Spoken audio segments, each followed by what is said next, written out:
বহুদিন পর মনে রাখার মতন একটা প্রদর্শনীতে এলাম। আর বিষয় কি না, উত্তম কুমার, যাকে আমরা সারাক্ষণ আলোচনায় রাখি, চিন্তা ভাবনায় রাখি, গল্প গুজবে রাখি এবং মনে রাখি। সবচেয়ে বড় কথা, উত্তম উত্তম কুমারের থেকে আমাদের বেরোবার খুব বেশি পথ নেই। এখন আমরা পুরনো ছবি দেখলে উত্তম কুমারের ছবি বেছে নিই, আর আজকে এইখানে এসে গোটা 50 বছর যেন হাতের মুঠোয় চলে এলো। কত ছবি, উত্তমবাবুর অভিনয়ের ছবি, উত্তমবাবুর হাতে লেখার ছবি, চিঠি লিখেছেন গৌরী দেবীকে তারও, তারপর নানান ধরনের ছবি। আচ্ছা, বাংলা ছবির যে বিবর্তনটা দেখা গেছে 1948 সাল থেকে 1980-তে ওনার প্রয়াণের সময় পর্যন্ত, পুরো ছবিগুলো যেন স্তরে স্তরে, ভাগে ভাগে, বর্ণে বর্ণে বিবর্তিত হয়েছে।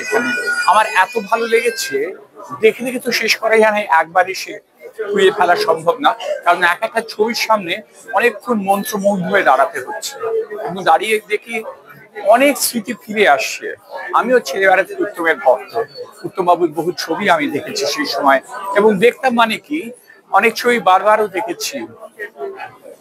এবং এখন মনে হচ্ছে সেই দেখাটা কিভাবে আমার ভেতরে থেকেছে। আমি একসময় উত্তমবাবুর উপর একটা বইও লিখেছিলাম, নিমাই ঘোষের তোলা উত্তমবাবুর ছবি সঙ্গে উত্তম মুহূর্ত বলে, সেটাও দেখলাম এখানে আছে। তার একটা ইংরেজি ভার্সনও ছিল, দ্য ডিসাইসিভ মুভমেন্ট, সেটাও এখানে দেখিনি, কিন্তু ইংরেজিটা আছে। ওই নিমাই বাবুর তোলা ছবি উত্তম বাবুর।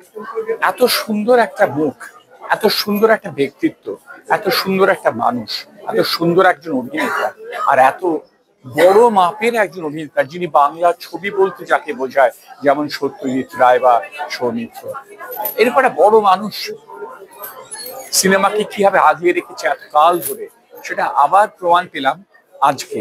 অর্থাৎ তার ছবি দিয়ে মানুষ নতুন করে সেই যুগটাকে খুঁজে পাচ্ছে, নতুন করে ভাবছে উত্তম কুমার কি ছিলেন, কি করেছেন, বা কেন, কিভাবে। আমার ধারণা এখন এখান থেকে বেরিয়ে অনেকেই ফিরে যাবে তার ছবি দেখতে। তার ছবিগুলো এখনো তো পাওয়া যায়, বিভিন্ন আকারে রয়েছে, আবার সেই ছবিগুলো দেখবে। এখনো মাঝে মাঝে দুপুরবেলায় উত্তমবাবুর ছবি আসে, যদি কাজ না থাকে, যদি সময় থাকে, আমি অবশ্য যার ছবি দুপুরবেলা দেখার চেষ্টা করি সেটা উত্তমবাবু। আর উত্তমবাবু সম্পর্কে আর একটা ভালো জিনিস আমার মনে হয় বারবার, একটা ভালো মানুষ ছিলেন। আজকে আমরা বাঙালি বাঙালি করে এত রব তুলছি, ভালো বাঙালি বলতে কাদের বোঝায়? যে মানুষরা প্রাণপাত করেছে বাঙালি সংস্কৃতির জন্য, বাংলা গান, বাংলা ছবি, বাংলা অভিনয়, নাটকও কাজ করেছেন, বাংলা ছবি প্রযোজনা করেছেন, বাংলা ছবি পরিচালনা করেছেন, এবং আমাদের জীবনটাকে ওই 48 থেকে 80 সাল পর্যন্ত সম্পূর্ণ ভরিয়ে রেখেছিলেন। কিন্তু সে ভরে থাকাটা কিন্তু এখনো আমাদের ভরিয়ে রেখেছে। আজকে এই প্রদর্শনীতে এসে মনে হলো উত্তমবাবু আমাদের ছেড়ে যায়নি, আমরা ওনাকে ছেড়ে যেতে পারছি না, পারবও না, চাইও না। আবার ফিরে ফিরে আসবো এরকম একটা অপূর্ব প্রদর্শনীতে সাক্ষী হয়ে আমার মনটা ভরে গেছে। নমস্কার।